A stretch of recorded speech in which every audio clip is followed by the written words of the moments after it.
राष्ट्रपति जेलेंस्की रूस के साथ परमाणु जंग चाहते हैं। ये दावे इसलिए किए जा रहे हैं क्योंकि जेलेंस्की ने पुतिन के मरने को लेकर एक ऐसा बयान दिया जिसने अमेरिका समेत दुनिया भर के देशों को हैरान कर दिया है। दावा किया जा रहा है कि जेलेंस्की को यह अंदाजा हो गया है कि यूक्रेन जंग हार जाएगा और इसीलिए वो अब पुतिन के मरने की बातें कर रहे हैं ताकि रूस की तरफ से परमाणु हमला हो और अमेरिका और नाटो रूस से सीधे युद्ध में कूद पड़े।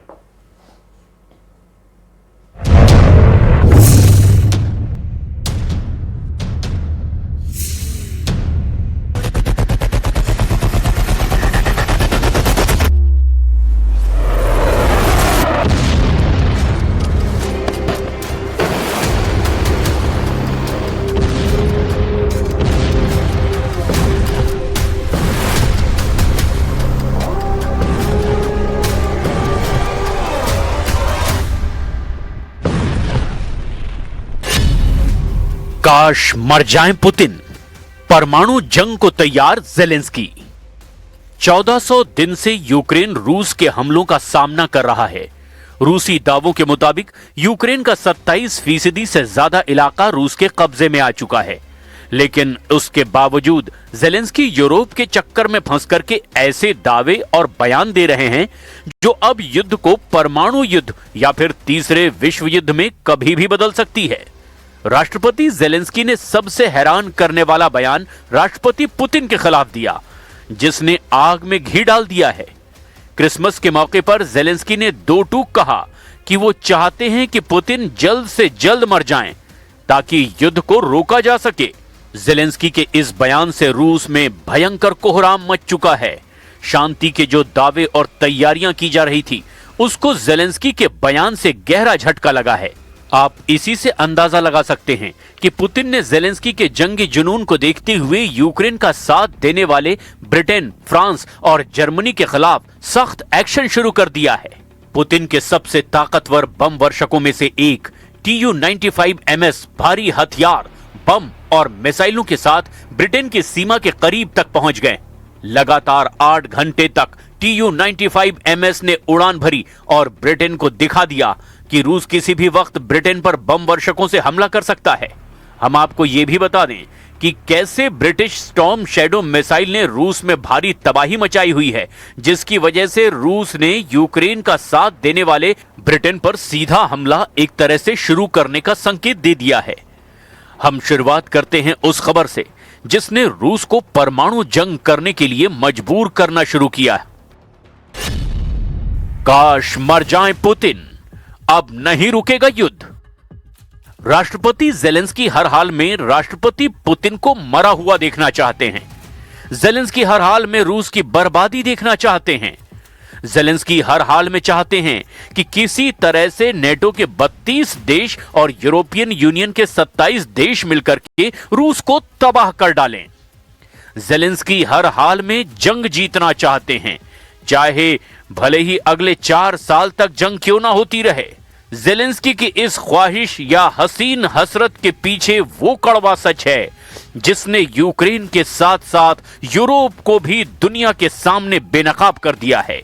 जहां रूस अपने दम पर यूक्रेन से जंग लड़ रहा है, वहीं Ukraine America, France, Britain, Germany और पोलैंड जैसे देशों के दम पर रूस को हराने की कोशिश में जुटा है। लेकिन दिक्कत यह है कि रूस के तूफानी हमलों के सामने यूक्रेनी सेना पूर्वी यूक्रेन में टिक नहीं पा रही है। अगर हम 20 दिसंबर से 25 दिसंबर के बीच की ही बात करें तो रूस ने यहां इतने भीषण हमले यूक्रेन पर किए कि जेलेंस्की की चीखें निकल गई हैं। रूस ने दिसंबर में यूक्रेन की ऊर्जा इंफ्रास्ट्रक्चर पर बड़े पैमाने पर हमले किए। 22-23 दिसंबर की रात 635 रूसी ड्रोन ने यूक्रेन पर हमला किया, जिसमें ज्यादातर ईरान निर्मित शाहिद ड्रोन हैं। इसके अलावा रूस ने 24 घंटे के अंदर 35 क्रूज मिसाइलों से हमला किया, जिससे कई इलाकों में बिजली गुल हो गई और दर्जनों लोग मारे गए। जेलेंस्की का दावा है कि रूस ने क्रिसमस के मौके पर भी यूक्रेन पर हमले किए, जिसमें किंजल जैसे मिसाइलों का भी इस्तेमाल किया गया। यही वजह है कि यूक्रेन के राष्ट्रपति व्लादिमीर जेलेंस्की ने क्रिसमस के मौके पर रूसी राष्ट्रपति व्लादिमीर पुतिन की मौत की कामना की। उन्होंने क्रिसमस की पूर्व संध्या पर सोशल मीडिया प्लेटफॉर्म एक्स पर पोस्ट किया, एक वीडियो संदेश दिया जिसमें पुतिन का नाम लिए बिना ही उनकी मौत की इच्छा जताई। उनके इस संदेश पर अभी तक रूस की तरफ से आधिकारिक प्रतिक्रिया नहीं मिली है, लेकिन माना यह जा रहा है कि इससे दोनों देशों में युद्ध विराम की कोशिशें नाकाम हो सकती है। यूक्रेन ने एक दिन पहले ही अमेरिका समर्थित 20 सूत्रीय शांति योजना को सार्वजनिक किया है। अपने संदेश में ज़ेलेंस्की ने पुतिन का नाम लिए बगैर कहा, आज हम सभी एक सपना साझा करते हैं, हमारी सभी की एक ही इच्छा है, वो मर जाए, जैसा कि हर कोई खुद से कहता है। Мрія у всіх нас одна. І бажання ми загадуємо одне на всіх. Щоб він сконав. Скаже кожен про себе. Але коли звертаємось до Бога, звісно, ми просимо ширше, просимо про мир для України. Ми боремось за це і молимось за це. स्टॉर्म शैडो से रूस पर हमला, 2 किलोमीटर तक आग का दरिया। इधर रूस के हमलों से बौखलाए और तिलमिलाए यूक्रेन ने रूस पर घातक हमले पिछले 72 घंटों में किए हैं। खासतौर से रूस की तेल रिफाइनरियों को यूक्रेनी ड्रोन और मध्यम दूरी की मिसाइलों ने चुन चुन कर निशाना बनाया। अभी तक यूक्रेन रूस की 38 तेल रिफाइनरियों में से 20 से 22 तेल रिफाइनरियों को निशाना बनाने का दावा कर चुका है। रूस ने भी माना कि यूक्रेन के हमलों से रूस के तेल डिपो और रिफाइनरियों को घातक नुकसान पहुंचा है।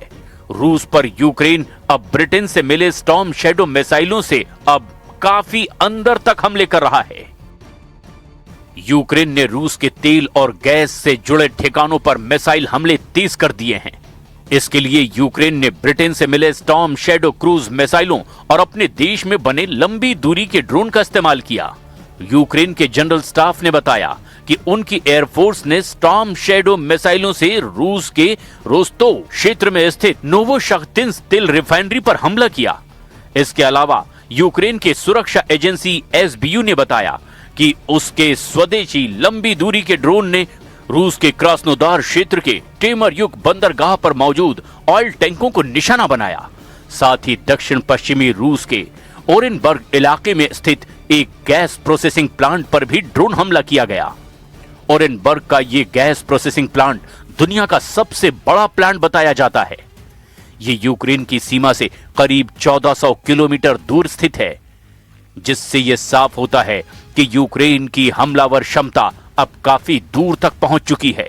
क्रास्नोदार क्षेत्र के रूसी अधिकारियों ने भी पुष्टि की कि ड्रोन हमले के बाद टेमरयुक बंदरगाह पर 2 ऑयल टैंकों में आग लग गई, जहां आग लगभग 2000 वर्ग मीटर इलाके में फैल गई। यूक्रेन ने रूसी क्षेत्र और कब्जे वाले इलाकों में कई रणनीतिक ठिकानों को भी निशाना बनाया। ब्रायांस्क और कुर्स्क सीमावर्ती क्षेत्रों में सैन्य ठिकानों पर यूक्रेन स्टॉर्म शैडो से हमले कर रहा है। क्रीमिया में काला सागर बेड़े और दूसरे बुनियादी ढांचों पर हमले, रोस्तोव पर स्टॉर्म शैडो मिसाइलों से हमले हुए। रूस ने लिया स्टॉर्म शैडो का बदला, TU-95 MS बम वर्षक से ब्रिटेन तक कोहराम। इधर रूस ने यूक्रेन से लेकर ब्रिटेन तक अपने परमाणु बम वर्षकों से कोहराम मचाना शुरू कर दिया है। ब्रिटेन के स्टॉर्म शैडो ने जिस तरह से रूस को भारी नुकसान पहुंचाया, उसका बदला रूस ने लेना शुरू कर दिया है। खबर है कि रूस ने अपने TU बम वर्षकों से ऐसा गदर मचाया है कि ब्रिटेन भी कांप उठा है। क्रिसमस के मौके पर व्लादिमीर पुतिन ने नॉर्वे सागर के ऊपर विशालकाय TU-95 MS रणनीतिक परमाणु बम वर्षक विमानों की एक खतरनाक लंबी दूरी की उड़ान भर करके ब्रिटेन को हैरान कर दिया है। रूसी रक्षा मंत्रालय के मुताबिक उसके TU-95 MS रणनीतिक बम वर्षक विमानों और मिसाइल वाहन विमानों ने बैरेंट्स सागर और नॉर्वे सागर के जल क्षेत्रों पर उड़ान भरी। TU-95 MS रणनीतिक बम वर्षक की उड़ान 7 घंटे से ज्यादा समय तक चली और रूसी नौसेना के Su-33 लड़ाकू विमानों के दल ने रणनीतिक बम वर्षक विमानों को सुरक्षा प्रदान की। मंत्रालय के एक बयान के मुताबिक उड़ान के कुछ चरणों के दौरान विदेशी लड़ाकू विमानों ने रूसी रणनीतिक बम वर्षक विमानों का साथ दिया। मॉस्को ने इस मिशन पर गर्व जताते हुए कहा, रूसी एरोस्पेस फोर्सेस के TU-95 MS लंबी दूरी के बमवर्षक विमानों ने बैरेंट्स सागर और नॉर्वे सागर के तटस्थ जल क्षेत्रों के ऊपर निर्धारित उड़ान भरी है। उड़ान की अवधि 7 घंटे से ज्यादा थी। क्या यूक्रेन को बचा पाएंगे फ्रांस, ब्रिटेन और जर्मनी? पूर्वी और दक्षिणी पूर्वी यूक्रेन पर इस वक्त रूस जिस स्तर के हमले कर रहा है, उसने तो सारे रिकॉर्ड तोड़ दिए हैं। यूक्रेनी जमीन को रौंदते हुए रूस के सैकड़ों टैंक, तोप और रॉकेट सिस्टम ने बुरी तरह से यूक्रेन को तबाह किया है। अकेले राजधानी कीव में ही रूस ने 2 बार हमले किए हैं, जिसमें 60 के करीब यूक्रेनी कीव में घायल हुए हैं, जबकि 10 के करीब यूक्रेनी नागरिक मारे गए हैं। रूस ने अपने हमलों में किंजल और स्कंदर जैसे मिसाइलों का भी इस्तेमाल किया है। कीव के 7 जिलों में सबसे ज्यादा तबाही मची है। आप इसी से अंदाजा लगा सकते हैं कि रूस कीव और कीव के 7 जिलों पर 650 से ज्यादा मिसाइलें और ड्रोन दाग चुका है। इसके अलावा अपने तूफानी रॉकेट से भी कीव पर खूनी हमले किए हैं। रूस के इन हमलों से राजधानी कीव और उसके आसपास सैकड़ों इमारतें तबाह हो चुकी हैं। रूस का यहां तक दावा है कि उसने पूर्वी यूक्रेन के 6800 से ज्यादा इमारतों पर कब्जा कर लिया है। एक रिपोर्ट के मुताबिक रूस ने अक्टूबर 2025 में यूक्रेन पर 5300 मिसाइल, ड्रोन और रॉकेट से हमले किए हैं, जबकि नवंबर के महीने में रूस ने यूक्रेन पर 5000 से ज्यादा ड्रोन और मिसाइलों से हमला किया। दावों के मुताबिक रूस ने हमले में 500 क्रूज बैलिस्टिक और हाइपरसोनिक मिसाइलों से हमला किया। अब ऐसे हालात में ज़ेलेंस्की को लगता है कि रूस से यूक्रेन को फ्रांस, ब्रिटेन और जर्मनी बचा सकते हैं, क्योंकि अमेरिका के बाद यही तीनों देश यूक्रेन के सबसे बड़े मददगार और रूस के खिलाफ रोड़ा साबित हो रहे हैं। जरा इन आंकड़ों को देखिए और समझिए ज़ेलेंस्की पेरिस में क्या खेल करना चाहते हैं।